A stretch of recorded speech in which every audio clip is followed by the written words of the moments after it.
እንዲህ ነው እንግዲህ ጀግና ሲበረታ እንደዚህ ያደርጋል ማለት ነው። ምን አለ መሰላችሁ አንዳንዴ ያው ከለህኝነት ወጣችሁ ያን ሰው ከለህኝነት ወጣችሁ የራሳችሁን ሰው ማድረግ ጀግንነት ነው። እዚህ ሩታ ወደ ራሷ አብርሽን አመጣዋለች ማለት ነው። አብርሽን እንግዲህ ያው በፍርሃት ፈራው ተባው እያለ እንግዲህ ሄርሜላን እየተናገራት ነበር። እውነት ለመናገር ሄርሜላ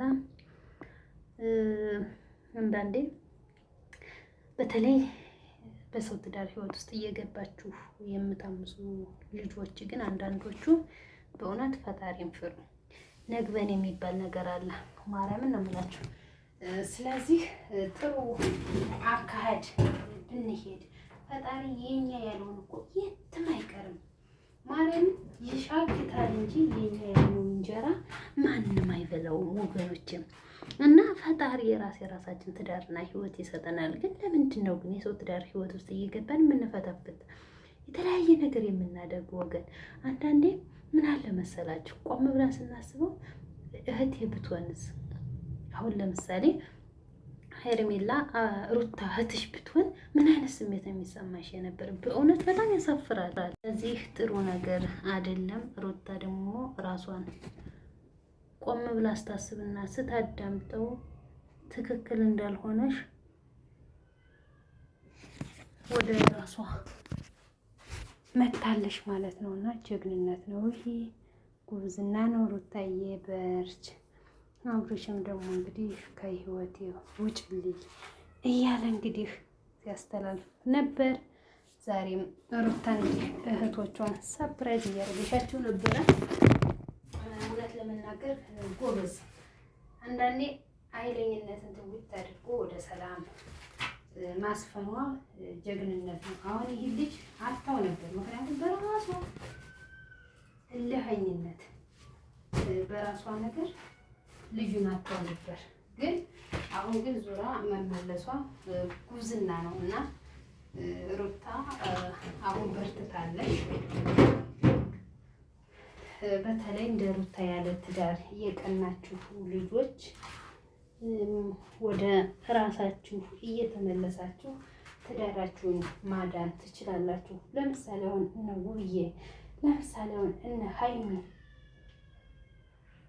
ሀይሚ አሁን የምታደርገው ነገር በጣም ከባድ ነውና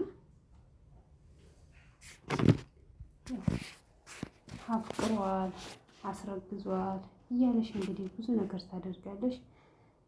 ውብዬም ደግሞ እንግዲህ አንዳንድ አሚካላ ሴቶች እየመጡ ትዳሯን እየበጠበጡት ይገኛሉ። ያም ሆነ ግን ወደ ራሳችን ቆም ብለን እንሰብ። ሴት እንደመሆናችን መጠን ሄርሜላ እንግዲህ አዝና ተክዛ እማፈቅረው የተጣለቀ የነበረ ምናምን እያለች እንግዲህ ስትናገር ነበር።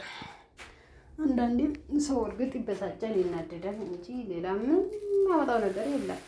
በቃ እና እኔ ነኝ እያቀናሁት፣ እኔ ነኝ እያልኩት። አዎ እውነት ለመናገር በከፋችሁ ሰዓትና ባዘናችሁ ሰዓት ከጎናችሁ ሰው ሲኖር ሰላም ይሰማችኋል። ይሄ የተረጋገጠ ነው። ከዛን ውጭ ግን ምንም እኮ ነገር የለም። አሁን አብርሽ ምን ይሆን ነበር? ምንም ህይወቱን ራሱ እያየ አያጠፋም።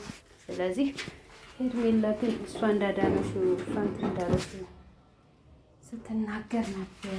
ያም ሆነ ይህ ሩታና አብርሽ እንግዲህ ታርቀዋል። እንኳን ደስ አላችሁ፣ ኮንግራ ብለናል። እንግዲህ ልጆቻችሁን በሰላም ማሳደግ፣ በጤና ማሳደግ አንድ መልካምና ሲሳይ ነው። በእውነት ነው የምላችሁ። ከምንም በላይ ልጆች የእናትና የአባትን ፍቅር ማግኘት በጣም መልካም ነውና እንግዲህ እንኳን ደስ አለሽ በድጋሚ።